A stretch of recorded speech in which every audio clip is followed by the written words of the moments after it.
যে গণঅভ্যুত্থানের মধ্য দিয়ে আমরা নতুন বাংলাদেশ পেয়েছি, এই নতুন বাংলাদেশের কারণেই আজকে আমরা স্বাভাবিকভাবে জনসম্মুখে এসে জনগণের অধিকার নিয়ে আমরা কথা বলতে পারছি এবং জনগণের অধিকার একটা রাজনৈতিক দল হিসাবে বা মানুষ হিসাবে মানুষের প্রতি আমাদের যে দায়িত্ব এবং কর্তব্য আছে সেটি আমরা পৌঁছে দেওয়ার জন্য আমরা সুযোগ পেয়েছি। আলহামদুলিল্লাহ। এই 5ই আগস্টের এই গণঅভ্যুত্থানের স্লোগান যেটি ছিল, নিশ্চয় আপনারা জানেন যে এই স্লোগান ছিল উই ওয়ান্ট জাস্টিস, আমরা ন্যায় বিচার চাই। তাদের দাবি দেওয়া ছিল যে বৈষম্য মুক্ত বাংলাদেশ হতে হবে। ছাত্র সমাজের দাবি দেওয়া ছিল দুর্নীতি এবং সন্ত্রাস মুক্ত বসবাসযোগ্য বাংলাদেশ হতে হবে। সংগ্রামী ভাই বন্ধুগণ, আজকে সময় এসেছে হাজার হাজার শহীদ এবং আহতদের ত্যাগ কোরবানি এবং রক্তের বিনিময়ে যে নতুন বাংলাদেশ আমরা পেয়েছি, সেই নতুন বাংলাদেশে আমরা কথা বলার সুযোগ পেয়েছি, মত প্রকাশের সুযোগ পেয়েছি, আমরা সভা সমাবেশের সুযোগ পেয়েছি, এটি ঠিক। কিন্তু জন আকাঙ্ক্ষা পূরণের জন্য বাংলাদেশের যেভাবে দেশের সার্বিক উন্নয়নের মধ্য দিয়ে আগামী দিনে নতুন বাংলাদেশের যে আকাঙ্ক্ষা এবং স্বপ্ন, সেই স্বপ্ন বাস্তবায়ন করার জন্য এখনো তেমন কোনো কার্যক্রম শুরু করা হয়নি। বর্তমান সরকার, অন্তর্বর্তীকালীন সরকার, তারা ইতিমধ্যে সংস্কার কার্যক্রম নিয়ে অনেকগুলো কমিটি গঠন করেছেন। সেই কমিটিগুলো 15 জানুয়ারির মধ্যে তারা রিপোর্ট দিবেন। আমরা আশা করছি যে নির্বাচন কমিশন সংস্কার শুধু নয়, আমাদের প্রয়োজন হচ্ছে রাষ্ট্র সংস্কার, কারণ রাষ্ট্র রন্ধ্রে রন্ধ্রে পচে গিয়েছে এবং বাংলাদেশ একটা ব্যর্থ রাষ্ট্রে পরিণত হয়েছিল। সুতরাং এখানে সংস্কার প্রয়োজন এবং নির্বাচনী সংস্কারের পাশাপাশি আইন শৃঙ্খলা বাহিনীর সংস্কার, বিচার ব্যবস্থার সংস্কার, সংবিধানের সংশোধন সহ আমাদের বহুবিধ সংস্কার প্রয়োজন এবং সেগুলো নিয়ে কাজ চলছে।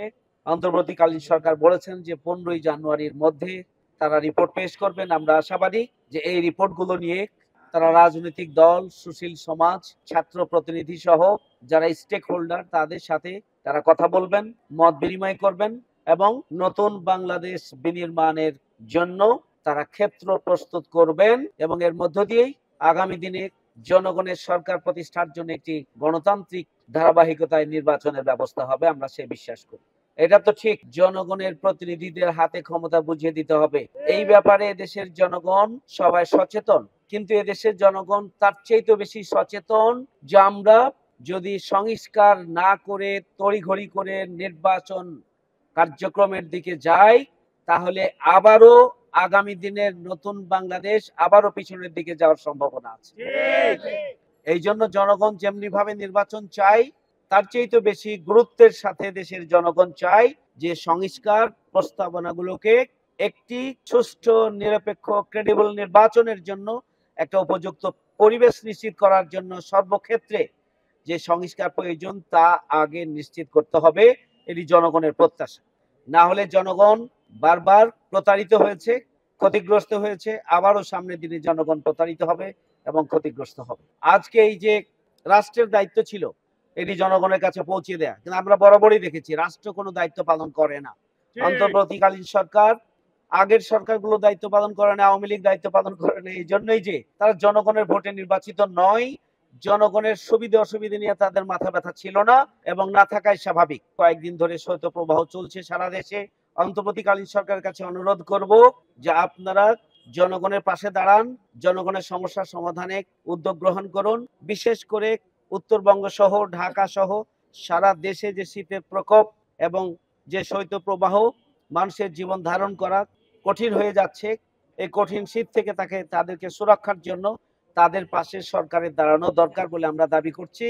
পাশাপাশি যারা সামর্থ্যবান তাদেরকে আহ্বান করব, আল্লাহ যাদেরকে তৌফিক দিয়েছেন মানুষের পাশে দাঁড়ান এবং মানুষের সমস্যার সমাধানে তাদের সহযোগিতার হাত বাড়িয়ে দেন। বাংলাদেশ জামায়াত ইসলামী তার 4 দফা কর্মসূচির অন্যতম একটি দফা কর্মসূচি হচ্ছে সমাজ সংস্কার, সমাজ কল্যাণমূলক কার্যক্রম। আমরা বরাবরই যেখানে বিপদ মুসিবত, শীত, অতিবৃষ্টি, বন্যা, নদী ভাঙ্গন, অগ্নিসংযোগ, ভূমিকম্প থেকে শুরু করে যে কোনো ধরনের বিপর্যস্ত সময়ে মানবিক কারণে মানবতার পাশে আমরা সব সময় দাঁড়াই। এটি আমাদের আমিরে জামাত থেকে শুরু করে আমাদের প্রত্যেকটি কর্মীর ব্যাপারে অভ্যস্ত এবং আমরা মানুষের পাশে সব সময় ছিলাম এবং সামনেও আমরা মানুষের পাশে আমরা থাকবো ইনশাআল্লাহ। আমাদের উপরে যতই বাধা এবং প্রতিবন্ধকতা আসুক, আমরা সবসময় মানুষের পাশে আছি, মানুষের পাশে থাকবো, এবং কোনো প্রতিবন্ধকতায় মানুষের পাশে থাকা থেকে আমাদের আলাদা করতে পারবে না ইনশাআল্লাহ। সম্মানিত ভাইয়েরা আমার, আজকে আপনাদের কাছে আমরা গায়ের চাদর নিয়ে এসেছি। আমরা যদি পারতাম যে আপনাদের বাড়িতে বাড়িতে পৌঁছে দেওয়া, তাহলে আমাদের দায়িত্ব পালন হতো। কারণ আমরা এই কাজটি করি আল্লাহর সন্তুষ্টির জন্য, আমাদের নিজেদের মুক্তির জন্য, মানবিক দায়িত্ব পালনের জন্য, এবং দায়িত্বশীলতার জায়গা থেকেই আমরা মানুষের প্রতি আমাদের কর্তব্যের অংশ হিসেবে মানুষের পাশে আমরা দাঁড়াবো। এটি আমাদের কর্মসূচি, এটি আল্লাহর সন্তুষ্টির জন্য ইবাদত হিসাবে। সেই হিসেবে আপনাদের বাড়িতে পৌঁছে দিতে পারলে ভালো হতো। আমরা আজকে আপনাদেরকে কষ্ট দিয়েছি, আপনারা এটি ক্ষমা সুন্দর দৃষ্টিতে দেখবেন। আমরা আপনাদের পাশে আছি। আল্লাহ রাব্বুল আলামিন যেন সকল পরিস্থিতিতেই মানুষের পাশে আমাদের থাকার তৌফিক দান করেন। আমা তৌফিক ইল্লা বিল্লাহ। আসসালামু আলাইকুম ওয়া রাহমাতুল্লাহি ওয়া বারাকাতুহু। দূর যোগে দূর ভোগে মানুষের পাশে, চেয়ে দেখো কারা আজ আগে ছুটে আসে। নিপীড়িত অসহায় গরিবের কাছে, চেয়ে দেখো কারা আজ আগে ছুটে আসে। জনগণ চিনে গেছে দলটাকে বেশ, জনগণ বুঝে গেছে দলটাকে বেশ। জামাতে ইসলামী বাংলাদেশ, জামাতে ইসলামী বাংলাদেশ, জামাতে ইসলামী বাংলাদেশ।